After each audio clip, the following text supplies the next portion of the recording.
this isn't my fault. You know, like, I'm not the bad guy here. Even if everyone and their mother literally is acting like I am. Everyone's been so dramatic about this whole thing. But honestly, it all started with my husband, Mark. I'll call him Mark. And I guess our daughter, Chloe. I'm a 31-year-old woman, and I've been married to Mark for 5 years. Before all this, our life was perfect. We had the perfect house, the perfect dog, and we were so excited to start our family. I got pregnant, and everything was great. Mark was so attentive during the pregnancy. A total dreamboat. He went to every single prenatal appointment with me. We had pictures of him with his hand on my belly. All that good stuff. It's funny how a picture can lie. Like a snapshot in time that tells a story that isn't really true at all. Anyway, when my due date came, Mark was with me the whole time. He was so supportive and just, being an amazing partner. But then things got complicated. Like, really complicated. I won't go into all the gory details, but I had to have an emergency C-section, and the doctors told him to leave the room. He wasn't there when our daughter, Chloe, was born, and that's where everything went to hell. A month after Chloe was born, Mark started acting weird. He was distant, quiet, and just not himself. And then he said he couldn't bond with Chloe because he wasn't in the delivery room when she was born. I mean, can you believe that? He said he felt like he didn't get hired and that he couldn't have the close-knit family he always dreamed of. Seriously? Like, it's my fault that the doctors had to do their job and save my life and my daughter's life. It was like he was just looking for a reason to leave.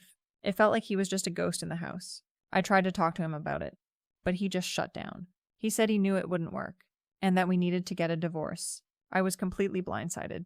Here I was, a new mom, recovering from major surgery, and he's talking about leaving. It was so selfish. He told me he was going to start over, like our 5 years together meant nothing. He was just so checked out. He didn't even try. It was always, I'm not built to do this, or I'm not strong enough to be a father. I'm sorry. What? No one is. You just do it. I couldn't believe it. I begged him to go to therapy with me. I mean, not for him, but for me. I wanted to understand why he was leaving. I just needed some kind of explanation that made sense. But in my head, I knew it was all just an excuse. He agreed to go, and I thought, okay, maybe we can fix this. Maybe he just needs to talk it out. But he went and told the therapist the same bullshit story, that I got to bond with Chloe for 9 months, and he couldn't because he wasn't there for the birth. He literally compared our baby to an employment contract. Like, what even is that? The therapist was trying to help me understand, but honestly, I was done. What more was there to understand? It was clear he didn't want to be a father. He wanted a perfect fantasy, and when it didn't turn out that way, he was ready to run. I mean, I can't force him to be a dad.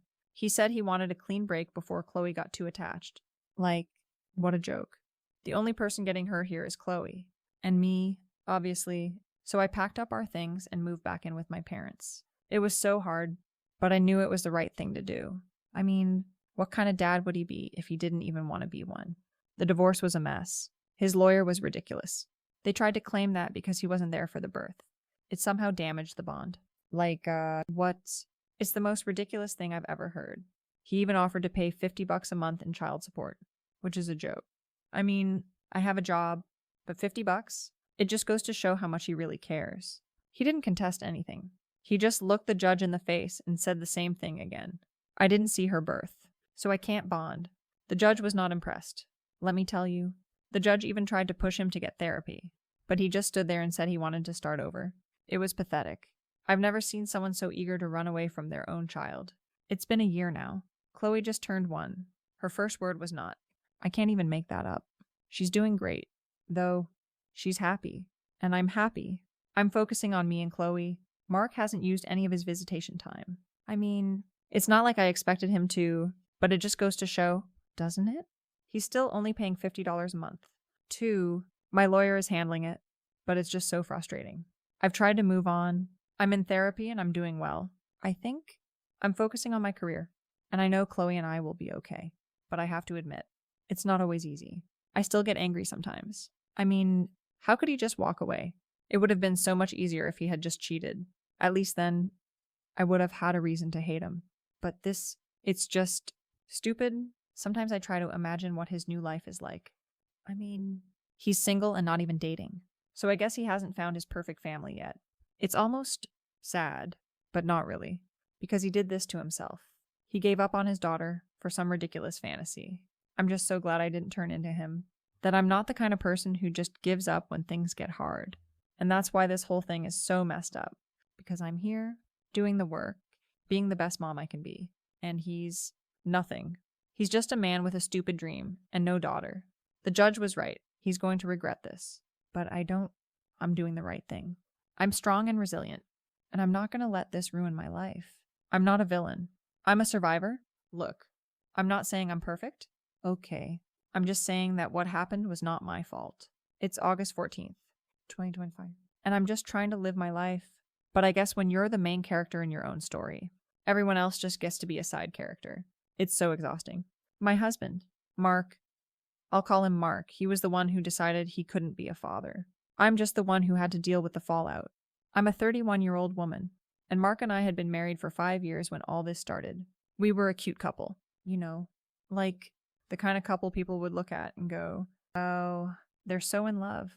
We had this little starter house, a golden retriever named Max, and we were so excited to have a baby. I got pregnant, and Mark was all over it. He'd come home from work and talk to my belly. He'd go with me to every single prenatal appointment, and he was so supportive during labor. But then things got messy. I had to have an emergency C-section. It was a really scary moment, and the doctors told Mark he had to leave the room. He wasn't there when our daughter, Chloe, was born, and that's where everything went to hell. I'm not gonna lie, I was a mess after the C-section. My body was in pain. I was a new mom, and I was just so exhausted. And that's when Mark started to pull away. I tried to talk to him, and he'd just stare at me like I was a stranger. 5 weeks after Chloe was born, he told me he wanted a divorce. I thought he was kidding at first, but he was dead serious. He said he couldn't bond with Chloe because he wasn't in the delivery room to see her born. Can you even imagine? It's insane. He said he had this dream of a small, close-knit family, and that I had ruined it by having a C-section. Like it was my fault. Between you and me, I know it was just an excuse. He wanted out, and he was using this as his get-out-of-jail-free card. I tried to reason with him. I told him we could go to therapy, but he just said no. It wouldn't work. He said, I need to start over on my dream. I swear, he was like a little kid who didn't get the toy he wanted for Christmas. He just wanted a do-over. He wanted a perfect life. And when it wasn't, he was ready to throw it all away. I'll admit, a part of me was furious. I was so angry that he would put me and our daughter through this just because of some ridiculous fantasy in his head. But another part of me, the one that wanted to save our family, begged him. I tried to use tears to get him to stay. I pleaded, we can fix this. I even offered to go to a therapist with him just to talk about it, which was a huge effort on my part. He finally agreed. And I thought, maybe, just maybe, he would come to his senses. The therapist's office was a joke. I mean, not the therapist himself, he was fine, but Mark was just so... He was so detached and just repeated the same line. He told the therapist that I got to bond the entire pregnancy and he couldn't because he wasn't there for the birth. Then he pulled out this ridiculous analogy about not getting hired because he wasn't there for the interview. I swear, I almost laughed. It was so pathetic. I tried to explain to the therapist that this was all just a massive overreaction, that Mark was being dramatic. But he just sat there, nodding, and looking at me with this understanding look, as if I was the one who needed to be understood. After the session, I just gave up. It was clear that he had already checked out, and no amount of therapy was going to fix that. So I packed up my things and Chloe's things and moved back in with my parents. It was so hard, but what else was I supposed to do? My parents were thrilled to have us, but they were so confused about the whole thing. They kept asking me what was wrong, and I just kept repeating Mark's ridiculous reason. Even my dad, who usually thinks everyone should just suck it up, couldn't believe it. He was so mad at Mark. I was happy about that. Honestly, it's nice to have someone on your side. The divorce itself was a nightmare. Mark's family got involved, and they were all trying to convince him to change his mind. His dad, who I'll call Phil, even tried to talk some sense into him, but Mark just wouldn't listen. Phil was so frustrated, and honestly, I felt bad for him. I mean, who wants to see their son throw away his family for such a stupid reason? Phil even offered to pay for a lawyer, but only if they all sat down and had one last talk. During the talk, Mark's dad was blunt. He asked Mark if he thought Chloe wasn't his. Mark got so defensive. He threw his phone on the table and said, "You can search it. I'm not a scumbag." Then he offered up a ridiculous amount for child support, $50 a month. 50? I just had to tune out after that. The whole thing was just so ridiculous. I couldn't believe this was happening to me. I decided right then and there that I was done. I wasn't going to fight him anymore. I packed up the rest of my stuff. And my sister came over and we got drunk. We screamed. We watched bad horror movies. And I just let all the anger and frustration out. It was exactly what I needed. A year has passed since then. Chloe just turned 1, and she's a happy, healthy baby. Her first word was not, which is so on brand for this entire situation. Mark hasn't used any of his visitation time. I mean, I can't say I'm surprised, but it still hurts. He's also still only paying the $50 a month, which my lawyer is dealing with. The whole thing with the judge was so surreal. He looked the judge in the face and repeated the whole didn't see her birth, can't bond thing. The judge was so unimpressed. He even tried to convince Mark to get therapy, but Mark just stood his ground. He said he needed to start over. Phil is the only one who has stayed in contact. He sends me pictures of a dog he's fostering, which he calls Nod, and I show them to Chloe. It's nice to know that at least one person in that family still cares about us. I'm in therapy now, and it's been helping. I'm focusing on my career and on being the best mom I can be. I'm not going to let this define me. I'm just going to keep moving forward. I don't really know how I feel about it all. I mean, it would have been so much easier if he had just cheated. At least then, I would have had a clear reason to hate him.